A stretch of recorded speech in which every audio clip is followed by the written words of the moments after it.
नाभिकीय अभिक्रियाएं। जब किसी लक्ष्य नाभिक पर नाभिकीय कणों की टक्कर कराई जाती है तो इस टक्कर के परिणाम स्वरूप लक्ष्य नाभिक की संरचना, ऊर्जा आदि में परिवर्तन आ जाता है। दो नाभिकों के मध्य इस प्रकार की अंतःक्रिया नाभिकीय अभिक्रिया कहलाती है। माना कोई तीव्रगामी कण एक किसी लक्ष्य नाभिक अक्ष से टकराता है, अतः अंतःक्रिया में और इस अंतःक्रिया में उत्पाद Y व B प्राप्त होते हैं। इस प्रकार की अभिक्रिया को निम्न प्रकार से लिखा जा सकता है। माना कि अक्ष लक्ष्य नाभिक है, उस पर A आके टकराता है तो A प्लस अक्ष है और इससे उत्पाद बनते हैं Y प्लस B। Y को अवशेष नाभिक कहते हैं और B उत्सर्जित कण होता है। नाभिक की अभिक्रिया को, इस अभिक्रिया को लिखने का दूसरा तरीका ये भी है, हम इसे अक्ष जो कि लक्ष्य नाभिक है और Y जो कि अवशेष नाभिक है उनको ब्रैकेट से बाहर लिख के ब्रैकेट के अंदर पहले हम प्रक्षेप कण लिखते हैं, बाद में हम कोमा लगा करके उत्सर्जित कण लिखते हैं। तो ये नाभिकीय अभिक्रिया को लिखने का एक तरीका है।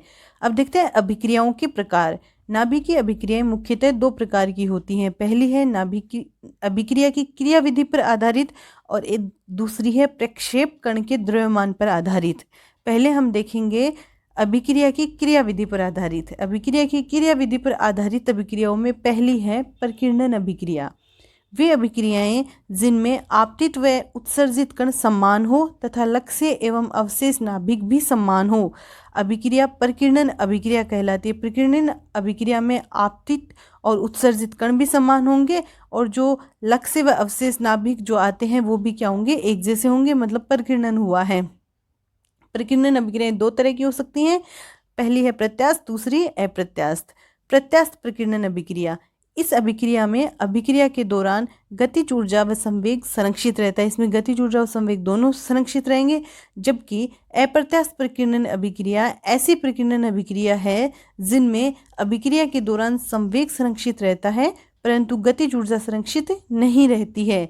ये अप्रत्यास्थ प्रकीर्णन अभिक्रिया कहलाती है। प्रत्यास्थ में गतिज ऊर्जा और संवेग दोनों संरक्षित रहते हैं। अप्रत्यास्थ में गतिज ऊर्जा संरक्षित नहीं रहती है, संवेग संरक्षित रहता है।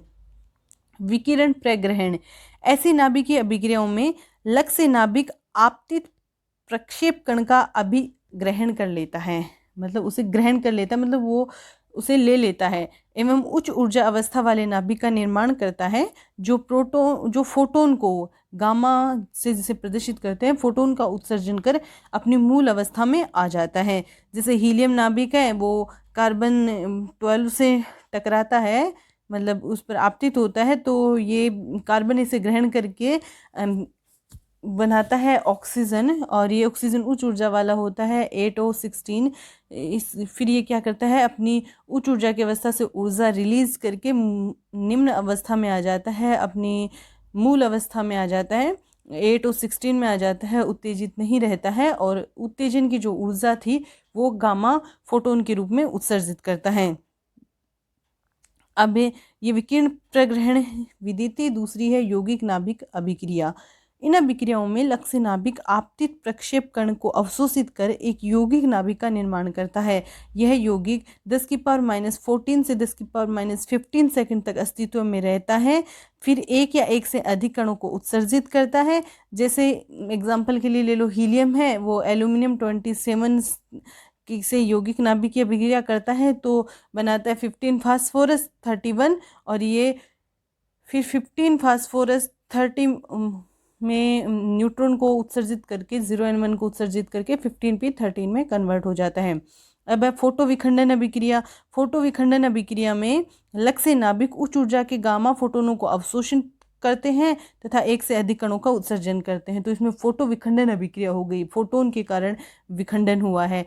तो 1H2 है, ये गामा फोटोन को अवशोषित करेगा, और 1H1 और न्यूट्रॉनों 2 कणों का उत्सर्जन कर देगा। पांचवी है प्रत्यक्ष अभिक्रिया। जिन नाभिकीय अभिक्रियाओं में लक्ष्य नाभिक और प्रक्षेप कण के बीच न्यूक्लियोनों का आदान प्रदान होता है, मतलब प्रोटॉन या न्यूट्रॉनों का आदान प्रदान होता है, प्रत्यक्ष अभिक्रिया कहलाती हैं।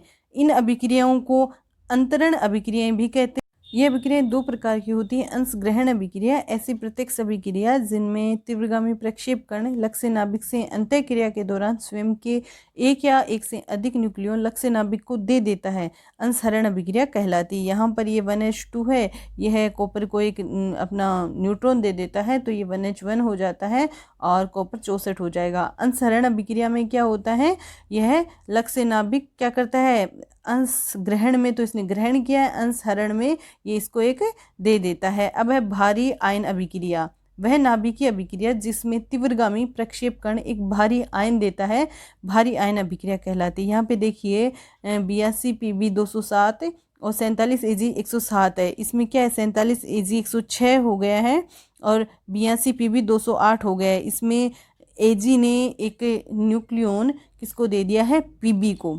ठीक है, तो इसमें क्या है, तीव्रगामी प्रक्षेपण एक भारी आयन देता है। अब है नाभिकीय विखंडन अभिक्रिया, जब कोई भारी नाभिक प्रक्षेप कण का अभिग्रहण कर सामान्यतः दो हल्के नाभिकों में विखंडित हो जाता है, साथ में कुछ हल्के नाभिकों का उत्सर्जन भी होता है और कुछ ऊर्जा भी निकलती है, नाभिकीय विखंडन अभिक्रिया कहलाती है, जिसके बारे में हम सभी जानते हैं। अब एक है नाभिकीय संलयन अभिक्रिया, जब दो या दो से अधिक हल्के नाभिक मिलकर अपेक्षाकृत भारी नाभिकों का निर्माण करते हैं एवं कुछ ऊर्जा उत्सर्जित करते हैं तो यह अभिक्रिया नाभिकीय संलयन अभिक्रिया कहलाती है। तो ये थी कुल 8 है नाभिकीय अभिक्रियाएं। अब हमारे पास है प्रक्षेप कण के द्रव्यमान पर आधारित अभिक्रिया। पहली है द्रव्यमान एक के कणों द्वारा प्रेरित नाभिकीय अभिक्रिया, प्रोटॉन द्वारा प्रेरित नाभिकीय अभिक्रिया। इस प्रकार की नाभिकीय अभिक्रिया में प्रोटॉन प्रक्षेप कण होते हैं, प्रोटॉन लक्ष्य नाभिक से टकराता है, एक नया उत्पाद नाभिक बनाता है, इसके अतिरिक्त कुछ नाभिकीय कणों का उत्सर्जन करता है। जैसे ये सोडियम 23 से हाइड्रोजन 1H1 टकराया और इसने मैग्नीशियम 23 बनाने के बाद एक न्यूट्रॉन बाहर निकल गया। न्यूट्रॉन द्वारा प्रेरित नाभिकीय अभिक्रिया, तो इसमें क्या होगा, न्यूट्रॉन होगा ना, जो हमारा प्रक्षेप कण है वो न्यूट्रॉन होगा। तो इस प्रकार की अभिक्रिया में प्रक्षेप कण न्यूट्रॉन होता है, न्यूट्रॉन लक्ष्य नाभिक से टकराता है, लक्ष्य नाभिक न्यूट्रॉन का अवशोषण करके एक उत्तेजित उत्पाद नाभिक का निर्माण करता है, जो कुछ समय पश्चात नए नाभिक में परिवर्तित हो जाता है एवं कुछ नाभिकीय कणों या ऊर्जा का उत्सर्जन करता है। तो सोडियम है वो 0N1 को ग्रहण करेगा, उत्तेजित अवस्था में आ जाएगा, सोडियम 23-24 में हो जाएगा और फिर क्या करेगा, गामा किरणों का उत्सर्जित करके मूल अवस्था में आ जाता है। द्रव्यमान 2 के कणों द्वारा प्रेरित नाभिकीय अभिक्रियाएं, मतलब जिनका द्रव्यमान संख्या 2 है, वो अगर प्रक्षेप कण है तो ऐसी नाभिकीय अभिक्रियाओं में प्रक्षेप कण ड्यूटेरियम होता है, क्योंकि इसमें 2 न्यूक्लियॉन्स हैं, द्रव्यमान संख्या 2 है, जो लक्ष्य नाभिक से क्रिया करके एक उत्पाद नाभिक व अन्य नाभिकीय कणों का उत्सर्जन करता है। ऐसे ही है द्रव्यमान 3 वाले, तो 3 में टाइटेनियम आ जाएगा और जब बात करेंगे 4 की तो 4 में हीलियम आ जाएगा। नाभिकीय अभिक्रिया में संरक्षण नियम। नाभिकीय अभिक्रियाओं में संरक्षण नियमों को 2 भागों में वर्गीकृत किया गया है। फर्स्ट है यथार्थ संरक्षण नियम, सेकंड है सन्निकटन संरक्षण के नियम। तो यथार्थ संरक्षण नियम में संवेग है का संरक्षण नियम है, ऊर्जा संरक्षण नियम है, कोणीय संवेग संरक्षण नियम, आवेश संरक्षण, इलेक्ट्रॉनों का संरक्षण, ये संरक्षण के नियम आते हैं। सन्निकटन संरक्षण नियम के अंतर्गत चक्रण, पैरिटी जिसे समता संरक्षण भी बोलते हैं, विचित्रता तथा आवेश संयुग्मी सममिति संरक्षण के नियम आते हैं। आवेश संरक्षण का नियम देख लेते हैं। पहले हम कुछ संरक्षण के नियम देखेंगे इसमें। तो पहला है जो यथार्थ संरक्षण के नियम है, उनमें आता है आवेश संरक्षण का नियम। तो नाभिकीय अभिक्रिया में अभिकारकों का आवेश व उत्पादों का आवेश बराबर होता है, अर्थात नाभिकीय अभिक्रिया में आवेश संरक्षित रहता है। इसे प्रोटॉन संरक्षण नियम कहते हैं। द्रव्यमान संख्या संरक्षण का नियम, किसी नाभिकीय अभिक्रिया में अभिकारकों की कुल द्रव्यमान संख्या व उत्पादों की कुल द्रव्यमान संख्या बराबर होती है, अर्थात द्रव्यमान संख्या या हम यूं कहें कि न्यूक्लियनों की संख्या संरक्षित रहती है, इसे न्यूक्लियन संरक्षण का नियम या द्रव्यमान संख्या संरक्षण नियम भी कहते हैं। द्रव्यमान ऊर्जा संरक्षण नियम, तो क्या होता है, किसी नाभिकीय अभिक्रिया में अभिकारकों की कुल ऊर्जा एवं उत्पादों की कुल ऊर्जा बराबर होती है, इसे द्रव्यमान ऊर्जा संरक्षण का नियम कहते हैं। रेखीय संवेग संरक्षण का नियम, किसी नाभिकीय अभिक्रिया में अभिकारकों का कुल रेखीय संवेग एवं उत्पादों का कुल रेखीय संवेग संरक्षित रहता है। चूंकि संवेग एक सदिश राशि होती है, अतः इस नियमानुसार नाभिकीय अभिक्रिया में भाग लेने वाले सभी कणों के रेखीय संवेग का सदिश योग 0 होता है। अब है कोणीय संवेग संरक्षण का नियम। किसी नाभिकीय अभिक्रिया में अभिकारकों तथा उत्पादों का कुल कोणीय संवेग सदैव संरक्षित रहता है, इसे कोणीय संवेग संरक्षण का नियम कहते हैं। अब है सन्निकटन संरक्षण के नियम, जिसमें पहला है समता संरक्षण का नियम। प्रबल नाभिकीय अभिक्रियाओं में अभिकारकों की कुल समता एवं उत्पादों की कुल समता सदैव संरक्षित रहती है, परंतु दुर्बल नाभिकीय अभिक्रियाओं में समता संरक्षित नहीं रहती है। अब चक्रण एवं सांख्यिकी संरक्षण नियम। किसी नाभिकीय अभिक्रिया में भाग लेने वाले सभी कणों की चक्रण एवं सांख्यिकी सदैव नियत रहती है, जिसे CPT संरक्षण का नियम भी बोलते हैं। C है चार्ज, P पेरिटी को डिनोट करता है और T टाइम को डिनोट करता है। अब है विचित्रता का नियम। प्रबल एवं विद्युत चुंबकीय अन्योन्य क्रिया वाली मूल कणों की अभिक्रियाओं में कुछ विचित्रता संरक्षित रहती है। इनकी कुल विचित्रता क्या रहेगी? संरक्षित रहेगी। विचित्रता को S से लिखते हैं और इसका फॉर्मूला होता है 2Q - I3 - B, जहाँ पे Q कण का आवेश है, I3 कण के आइसोस्पिन को प्रदर्शित करता है, उसका आइसोस्पिन का तृतीय घटक जिसे बोलते हैं समचक्रण का तृतीय घटक, और B बेरियन नंबर है, S यहाँ पर क्या है? विचित्रता को प्रदर्शित कर रहा है। उपरोक्त संबंध को गेलमान निशिचमान संबंध भी कहते हैं, और यह आगे के वीडियोस में आपको बताएंगे इनके बारे में विस्तार से। जैसे अगर आप देखना चाहें तो यहाँ एक एग्जांपल दिया हुआ है, एक अभिक्रिया दी हुई है, पाई प्लस प्लस पी किस में कन्वर्ट हो जाते हैं? के प्लस और समेशन प्लस में। ये के प्लस क्या है, समेशन प्लस क्या है, ये हम आगे की वीडियो में दिखाएंगे। इसमें यहाँ पर पैरिटी संरक्षित रहती है। देखिए यहाँ पर इसमें विचित्रता S की वैल्यू देखें तो पाई प्लस के लिए 0 होती है, P के लिए 0 होती है, K प्लस के लिए 1 है, समेशन प्लस के लिए -1 है। तो इधर +1 -1 0 हो जाते हैं, और राइट साइड में भी 0 और 0 0 है लेफ्ट साइड में, और राइट साइड में +1 और -1 भी 0 हो जाते हैं। तो इसमें विचित्रता संरक्षित रहती है। आवेश संयुग्मी सममिति। प्रबल तथा विद्युत चुंबकीय अन्योन्य क्रिया में आवेश संयुग्मी सममिति का पालन होता है, परंतु दुर्बल अन्योन्य क्रियाओं में आवेश संयुग्मी सममिति का पालन नहीं होता है। सममित रूपांतरण में गतिक चर, संवेग, स्पिन आदि अपरिवर्तित रहते हैं, परंतु कण प्रतिकण में ये बदल जाते हैं। कण प्रतिकण क्या है ये भी आगे वाले वीडियोज़ में पढ़ेंगे। ये यहाँ पर संरक्षण नियमों में आ रहे थे, इसलिए आपको थोड़ा सा बता दिया इसके बारे में। अब देखते हैं नाभिकीय अभिक्रिया का Q मान क्या है। किसी नाभिकीय अभिक्रिया को हम निम्न प्रकार से दर्शाते हैं कि यहाँ पर हमारे पास एक प्रक्षेप कण होता है जो कि लक्ष्य नाभिक से टकराता है, और टकराने के पश्चात एक अवशेष नाभिक बनता है और उससे कोई कण उत्सर्जित होता है। तो उत्सर्जित कण को हम B से लिख रहे हैं, अवशेष नाभिक को Y से, लक्ष्य को X से और प्रक्षेप कण को A से। तो द्रव्यमान ऊर्जा संरक्षण के नियम से क्या होगा कि प्रक्षेप नाभिक और यहाँ की जो प्रक्षेप कण की गतिज ऊर्जा है उन सब का योग अभिक्रिया के बाद जो भी कण नाभिक निकलते हैं, जो भी ऊर्जा उत्सर्जित होती है उसके योग के बराबर होंगे। तो इसे हम लिखेंगे कि जो प्रक्षेप कण है उसकी ऊर्जा है MAc², क्योंकि ऊर्जा mc² से दी जाती है, तथा लक्ष्य नाभिक की ऊर्जा है mxc²। ठीक है, A प्रक्षेप कण की गतिज ऊर्जा है। अब अवशेष नाभिक, इसमें लक्ष्य नाभिक को स्थिर माना गया है। अवशेष नाभिक के लिए mc², तो m द्रव्यमान अवशेष नाभिक का my से लिखेंगे तो myc² प्लस EY, इसकी जो ऊर्जा होती है वो प्लस में mbc² प्लस EB। यहाँ पर हमने सिर्फ लक्ष्य नाभिक को स्थिर माना है।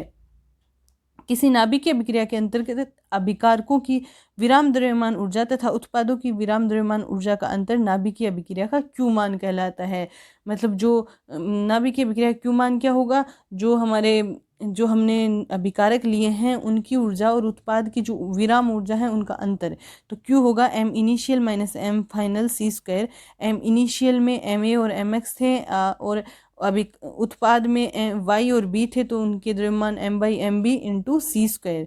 तो यहाँ से नाभिकीय अभिक्रिया का Q मान उत्पादों की गतिज ऊर्जा व अभिकारकों की गतिज ऊर्जा का अंतर भी बोला जा सकता है, क्योंकि यहाँ पर अगर हम Q में जो MA MX c² - M/MB c² यहाँ से निकालें तो यहाँ पर क्या आएगा, हमारे पास आएगा EB - E। यहाँ पे ऊर्जा देखिए है, यहाँ पे क्या आ रहा है, EY एक ऊर्जा है, EB ऊर्जा है, लेफ्ट हैंड साइड में E है, तो EY plus EB minus EA। मतलब इसे हम बोल सकते हैं उत्पाद नाभिकों से जो ऊर्जा है, उत्पाद नाभिकों की वो ऊर्जा माइनस में अभिकारकों की जो गतिज ऊर्जा या जो भी ऊर्जा थी वो। उष्माक्षेपीय अभिक्रियाओं के लिए Q > 0 होता है। उष्माक्षेपीय अभिक्रियाएं वे हैं जो उष्मा उत्सर्जित करती हैं, अभिक्रिया के बाद में तो ऊर्जा उत्सर्जित होती है, मतलब उत्पाद नाभिकों की ऊर्जा मूल नाभिकों से ज़्यादा है, मतलब M initial greater than M final है, अतः K final greater than K initial हो जाएगा। अर्थात यदि नाभिकीय अभिक्रिया के दौरान ऊर्जा का उत्सर्जन होता है तो ऐसी नाभिकीय अभिक्रियाओं को ऊष्माक्षेपी या उन्मोची अभिक्रिया कहते हैं। ऊष्माशोषी में क्या हो जाएगा, Q लेस देन 0, तो M इनिशियल M फाइनल से कम हो जाएगा और K फाइनल की वैल्यू क्या हो जाएगी, K इनिशियल से कम हो जाएगी। अर्थात यदि नाभिकीय अभिक्रिया के दौरान ऊर्जा का अवशोषण होता है तो ऐसी नाभिकीय अभिक्रियाएं ऊष्माशोषी अभिक्रियाएं कहलाती हैं। अब Q समीकरण निकाल लेते हैं। किसी नाभिकीय अभिक्रिया में प्रक्षेप कण जो कि A है एवं उत्सर्जित कण जो कि B है कि गतिज ऊर्जाओं का नाभिकीय विघटन ऊर्जा के साथ संश्लेषण संबंधी क्या कहलाता है, Q समीकरण कहलाता है। ठीक है, तो पहले मेथड्स में हम देखेंगे। माना कोई नाभिकीय अभिक्रिया प्रयोगशाला निर्देश तंत्र में है और निम्न प्रकार से संपन्न हो रही है कि कोई प्रक्षेप कण है वो स्थिर लक्ष्य नाभिक से टकराता है। तो प्रक्षेप कण का द्रव्यमान ma है और यहाँ पे हम देख रहे हैं कि इसकी ऊर्जा Ea है और संवेग Pa है। लक्ष्य नाभिक है, उसका द्रव्यमान mx है, ये स्थिर है इसलिए गतिज ऊर्जा नहीं है, इसका कोई संवेग नहीं है। ये जब प्रक्षेप कण लक्ष्य नाभिक से टकराता है तो टक्कर के बाद उत्पाद नाभिक बनता है जो कि एक्स एक्सिस से फाई कोण बनाता है और एक कण उत्सर्जित होता है थीटा कोण बनाते हुए। तो उत्पाद नाभिक का द्रव्यमान my, गतिज ऊर्जा इसकी ऊर्जा को Ey से और संवेग को Py से प्रदर्शित किया है।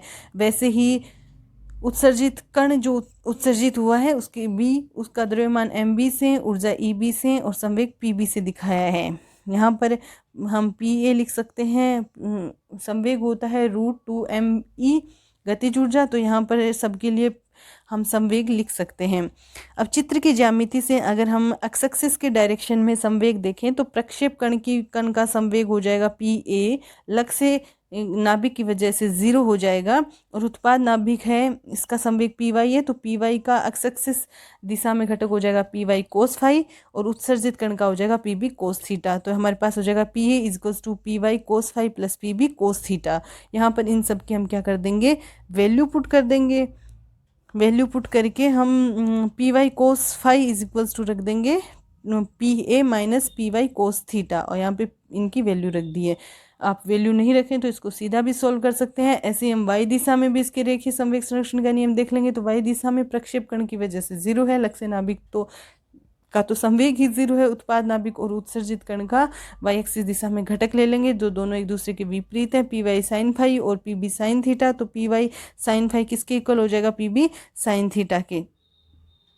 तो इस तरह से 2 नंबर इक्वेशन आ जाएगी। इक्वेशन 1 और इक्वेशन 2 का स्क्वायर कर देंगे तो हमारे पास स्क्वायर कर देंगे, उसके बाद इसे थोड़ा सॉल्व करेंगे तो सॉल्व करने के बाद हमारे पास आएगा Ey is equals to MAEA upon My, ये वाली इक्वेशन आ जाएगी। इक्वेशन नंबर 3, नाभिकीय अभिक्रिया में द्रव्यमान ऊर्जा संतुलन से Q आ जाएगा Q होता है Ey plus Eb minus Ea, इसे 4 नंबर इक्वेशन दे देंगे और हम इसे 3 नंबर को काम में लेंगे। 4 नंबर में Ey की वैल्यू पुट करेंगे तो हमारे पास Q आ जाएगा, ये मतलब Ey की जगह Ey का मान रख दिया है तो हमारे पास Q आ जाएगा Ey का मान प्लस Eb माइनस Ea। यहाँ से इसको थोड़ा सा सॉल्व कर लेंगे तो हमारे पास आ जाएगा Q is equals to 1 plus MB upon MY EB minus 1 minus MA upon MY EA minus 2 root MA MB EA EB cos theta upon में MY। इस समीकरण को हम